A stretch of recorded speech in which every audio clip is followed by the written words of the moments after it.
बिस्मिल्लाहिर्रहमानिर्रहीम। अस्सलाम वालेकुम डियर स्टूडेंट्स। आज का हमारा टॉपिक है कम्बिनेशन ऑफ कैपेसिटर्स। और कैपेसिटर्स को हम दो तरीके से कंबाइन कर सकते हैं, एक सीरीज़ कम्बिनेशन में और दूसरा पैरेलल कम्बिनेशन में। सीरीज़ के कम्बिनेशन में जब आप कैपेसिटर्स को कंबाइन करते हैं तो फ़ायदा क्या होता है? यू कैन ऑब्टेन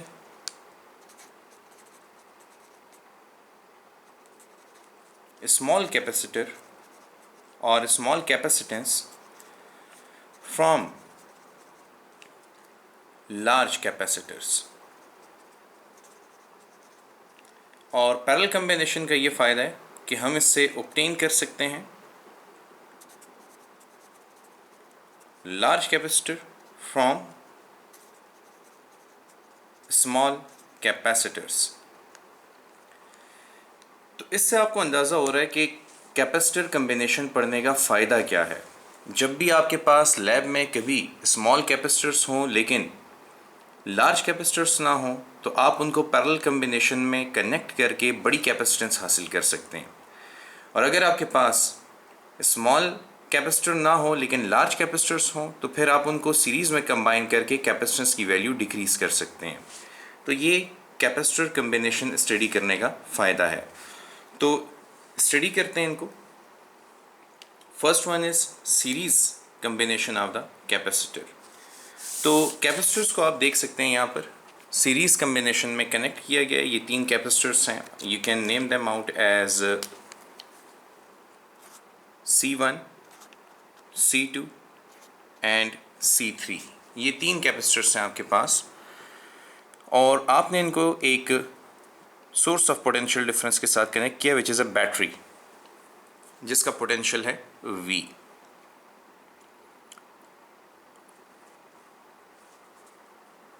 तो सीरीज़ कम्बिनेशन में क्या खसूसियात होंगी उनको डिस्कस करते हैं।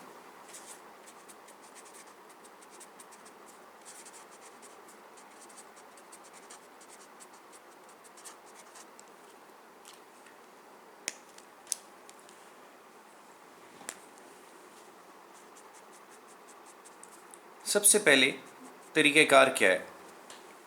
तरीक़ेकार आप देखें कि जब भी आप कैपेसिटर्स को सीरीज़ में कनेक्ट करते हैं तो ये एंड टू एंड कनेक्टेड होते हैं एक दूसरे के साथ। There is only one path for the flow of charge. Series combination में हम कैसे आइडेंटिफाई करेंगे कि कैपेसिटर्स सीरीज़ कम्बिनेशन में कनेक्टेड हैं? तो यहाँ पर हम लिख देंगे कि in series combination there is only one path for the flow of charge। Charge की फ्लो करने के लिए सिर्फ और सिर्फ एक ही पाथ अवेलेबल होगा। अब इस कम्बिनेशन की वेरियस कैरेक्टरिस्टिक्स हैं। जैसे देखें, जब आपने यहाँ पे चार्जिंग का प्रोसेस स्टार्ट किया तो हो सकता है कि इनमें एक कैपेसिटर C1 सबसे छोटा हो, C2 उससे बड़ा हो, C3 उससे बड़ा हो। तो हमारे पास ऑर्डर क्या होगा? ऑर्डर हमारे पास ये होगा कि C3 is greater than C2 is greater than C1। लेकिन इनमें से कोई भी छोटा बड़ा हो सकता है। इनमें आप किसी को भी आगे पीछे कनेक्ट कर सकते हैं। सीरीज़ कम्बिनेशन में इस बात से कोई भी फ़र्क नहीं पड़ता कि कौन सा कैपेसिटर कहाँ पर कनेक्टेड है। जब यहाँ पे करंट फ्लो करना शुरू करेगी, I amount of current let से सर्किट में फ्लो कर रही है, तो ये कैपेसिटर्स चार्ज होना शुरू हो जाएंगे।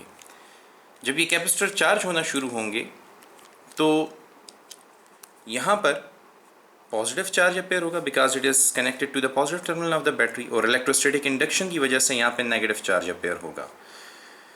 यहाँ पर बिल्कुल इसी तरह ये दोनों कनेक्टेड हैं, तो ये नेगेटिव चार्ज एक्स्ट्रा जो है ये इस प्लेट से ड्रॉ किया गया है जो यहाँ पे अपेयर हो गया है। अब ये पॉजिटिव चार्ज यहाँ पे मौजूद है तो इलेक्ट्रोस्टैटिक इंडक्शन की वजह से यहाँ पे एक नेगेटिव चार्ज आ जाएगा। ये एक्स्ट्रा नेगेटिव चार्ज इस प्लेट पर जो आया है ये इस प्लेट से ड्रॉ किया गया जहाँ पर पॉजिटिव चार्ज अपेयर हुआ है, और इलेक्ट्रोस्टैटिक इंडक्शन की वजह से यहाँ पर एक नेगेटिव चार्ज अपेयर होगा। और ये नेगेटिव इलेक्ट्रॉन कहाँ से आया? यहाँ से बैटरी ने जो इलेक्ट्रॉन ड्रॉ किया था अब वो इलेक्ट्रॉन जाके इस प्लेट पर डिपॉजिट हो गया है। अब ये चार्जिंग का प्रोसेस स्टार्ट हो जाएगा, जारी रहेगा। और इसी तरह इलेक्ट्रोस्टैटिक इंडक्शन की वजह से तमाम कैपेसिटर की प्लेट्स के ऊपर साइमल्टेनियसली चार्जेस अपीयर होते रहेंगे। अब क्योंकि कैपेसिटर C1 की कैपेसिटेंस सबसे कम है, तो for example capacitor C1 charge हो गया। जैसे ही कैपेसिटर C1 चार्ज हो जाएगा तो चार्जिंग का प्रोसेस सर्किट में स्टॉप हो जाएगा, क्योंकि आप लोग जानते हैं कि a fully charge capacitor acts like an insulator for DC. एक फुली चार्ज कैपेसिटर करंट को ब्लॉक कर देता है, डायरेक्ट करंट को ब्लॉक कर देता है। तो यहाँ पे ये सोर्स ऑफ डायरेक्ट करंट है, तो यहाँ पे करंट ब्लॉक हो जाएगी। तो अब C2 और C3 में मजीद कैपेसिटी है चार्ज को स्टोर करने की, लेकिन क्योंकि उनकी तरफ आने वाली करंट C1 से होके आती है और C1 फुली चार्ज है, तो इस वजह से यहाँ पर चार्जिंग का प्रोसेस स्टॉप हो जाता है और C2 and C3 are left अनचार्ज। ठीक है, तो C1 when charged या C1 when fully charged stops the charging process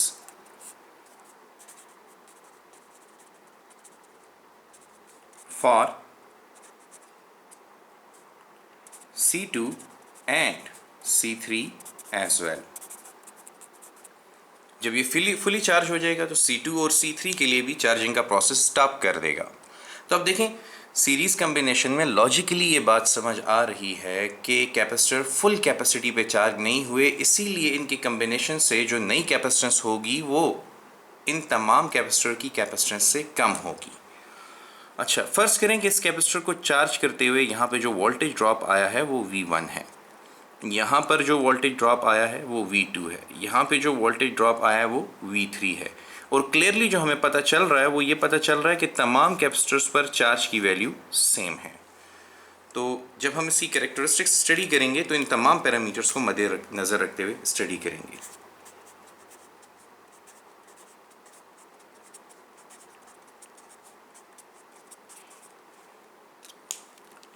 तो what will be the first characteristic? Diagram को देखते हुए हम पहली बात यकीनी तौर पे ये कह सकते हैं कि charge on each capacitor is same in series combination.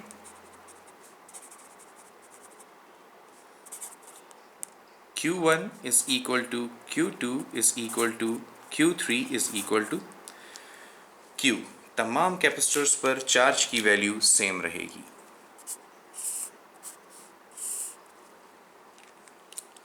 Second, voltage divide हो जाएगी,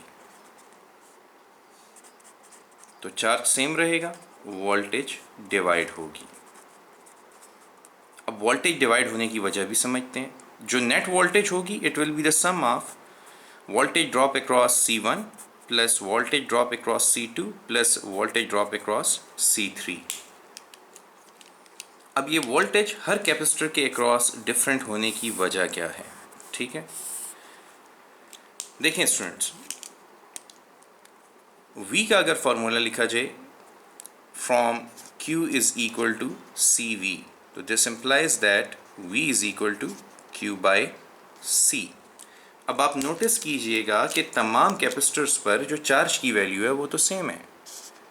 Q की वैल्यू तमाम कैपेसिटर्स के लिए सेम है, सब कैपेसिटर्स में C की वैल्यू डिफरेंट है, इसीलिए तमाम कैपेसिटर्स की V की वैल्यू भी डिफरेंट होगी। अच्छा, यहाँ पे एक इम्पॉर्टेंट क्वेश्चन बनता है, ज़रा उसे डिस्कस करते हैं। वो पार्टिकुलर क्वेश्चन क्या है कि कौन से कैपेसिटर के अक्रॉस वोल्टेज ड्रॉप ज़्यादा होगा अगर सीरीज कम्बिनेशन में तीन डिफरेंट कैपेसिटेंस रखने वाले कैपेसिटर्स को कनेक्ट किया जाए। तो क्वेश्चन में मेंशन कर रहा हूँ यहाँ पर, which capacitor has more voltage drop if C1 is less than C2 is less than C3 are connected in series। अगर इन कैपेसिटर्स को सीरीज में कनेक्ट किया जाए तो किसके अक्रॉस वोल्टेज ड्रॉप ज़्यादा होगा? तो जवाब ये लिखा हुआ है आपके पास, V is equal to Q by C. जिस कैपेसिटर की कैपेसिटेंस सबसे कम होगी उसके क्रॉस वोल्टेज ड्रॉप भी सबसे ज़्यादा होगा। ठीक है ना। तो इसमें ऑप्शन अगर दिए जाएं A B C D, तो C1 के क्रॉस ज़्यादा होगा, C2 के क्रॉस ज़्यादा होगा, C3 के क्रॉस या नन। तो जिस कैपेसिटर की कैपेसिटेंस सबसे कम है उसके क्रॉस वोल्टेज ड्रॉप भी सबसे ज़्यादा होगा। अच्छा, अमूमन स्टूडेंट्स के माइंड में जवाब ये आता है कि बड़े कैपेसिटर के क्रॉस वोल्टेज ड्रॉप भी ज़्यादा होगा, तो ये बात गलत है। आप इक्वेशन को देख के क्लियरली समझ सकते हैं इस बात को कि जो जो कैपेसिटर बड़ा है तो उसकी प्लेट्स का एरिया भी बहुत ज़्यादा होगा, तो वहाँ पर चार्जेस स्टोर करना आसान है। देखें, इस प्लेट के ऊपर पॉजिटिव चार्जेस को जब आप स्टोर करेंगे, ये बड़ा कैपेसिटर है, इस प्लेट का एरिया बहुत ज़्यादा होने की वजह से चार्जेस मैक्सिमम डिस्टेंस पर एक दूसरे से स्टोर हो जाएंगे, इनके दरमियान फोर्स ऑफ रिपल्शन बहुत कम होगी। तो नतीजा क्या होगा, बैटरी को यहाँ पर चार्ज स्टोर करते हुए कम वर्क डन करना पड़ेगा। C2 की कैपेसिटेंस कम है, C2 का एरिया भी कम है, तो यहाँ पे चार्जेस ज़रा कंजस्टेड होंगे, तो उनके दरमियान डिस्टेंस कम होगा, इसीलिए उनके दरमियान रिपल्सिव फोर्स भी ज़्यादा होगी। तो बैटरी को यहाँ पर C3 के मुकाबले में ज़्यादा वर्क डन करना पड़ेगा। फिर बात करें C1 की, तो C1 के ऊपर चार्जेस के दरमियान डिस्टेंस मिनिमम है, क्योंकि C1 की कैपेसिटेंस सबसे कम है, उसकी प्लेट्स का एरिया सबसे कम है, तो यहाँ पे चार्जेस एक दूसरे के बहुत करीब होंगे, उनके दरमियान फोर्स ऑफ रिपल्शन बहुत ज़्यादा होगी, तो यहाँ पर उतना ही चार्ज स्टोर करने के लिए बैटरी को ज़्यादा वर्क डन करना पड़ेगा। तो ये आपके पास टेक्निकली ज़्यादा वोल्टेज ड्रॉप शो करेगा। तो फिर ऑर्डर क्या होगा, ऑर्डर हमारे पास ये होगा कि the voltage drop across, order में यहाँ मेंशन कर देता हूँ, voltage drop V1 is greater than voltage drop V2 is greater than voltage drop V3। अच्छा, अब हमारे पास इक्विवेलेंट कैपेसिटेंस फाइंड करनी है इस कम्बिनेशन की, वो सिंगल कैपेसिटर जो इन तीनों कैपेसिटर्स को रिप्लेस कर सके, वो कैपेसिटर इन तीनों का इक्विवेलेंट कैपेसिटर कहलाएगा। तो हम ऐसा करते हैं कि इस इक्वेशन में वैल्यू पुट करते हैं, ये जो V नेट है ये net charge divided by equivalent capacitance के बराबर हो जाएगा। इसी तरह V1 इसी फार्मूले के मुताबिक Q1 बाय C1 के बराबर हो जाएगा, V2 Q2 बाय C2 के बराबर हो जाएगा, और V3 Q3 बाय C3 के बराबर हो जाएगा। But we know that Q1 is equal to Q2 is equal to Q3 is equal to Q, which is the net charge. इसको आप Q net is equal to Q भी लिख सकते हैं। तो इस इक्वेशन में सब्सटीट्यूट करें तो Q divided by C equivalent is equal to Q over C1 plus Q over C2 plus Q over C3। यहाँ से Q कॉमन ले लेते हैं तो we get Q by C equivalent is equal to Q 1 over C1 plus 1 over C2 plus 1 over C3। Cancellations अगर की जाएं तो Q फैक्टर यहाँ से कैंसिल आउट हो जाएगा एंड वी गेट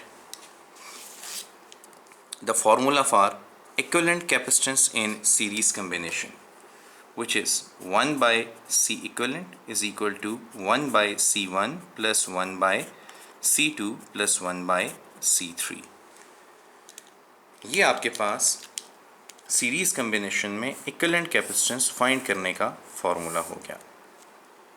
तो इंपॉर्टेंट पॉइंट्स यहाँ से आप रिवाइज कर सकते हैं कि चार्ज सेम होगा तमाम कैपेसिटर्स पर सीरीज कम्बिनेशन में, वोल्टेज डिवाइड होगी और मैक्सिमम वोल्टेज ड्रॉप जो है वो सबसे छोटे कैपेसिटर के अक्रॉस आएगा, और इक्विवेलेंट कैपेसिटेंस आपके पास बराबर होगी 1 by C1 plus 1 by C2 plus 1 by C3 के। अगर यहाँ पर n number of equal capacitors connect कर दिए जाएं सीरीज कम्बिनेशन में, तो एक इम्पॉर्टेंट फार्मूला आपके सामने आ सकता है, for n number of equal capacitors connected in series combination,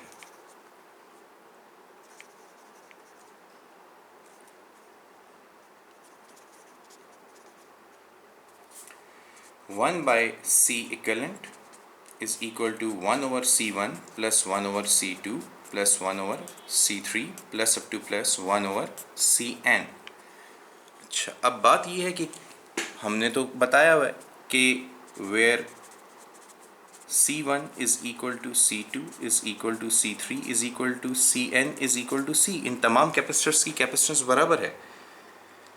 तो ऐसे हालात में 1 by C equivalent is equal to 1 by C plus 1 by C plus 1 by C plus up to plus 1 by C। क्योंकि ये n तक जा रहे हैं तो आप इनको ऐड कर दें तो आपके पास रिजल्ट आएगा n by C, या फिर C equivalent is equal to C by n।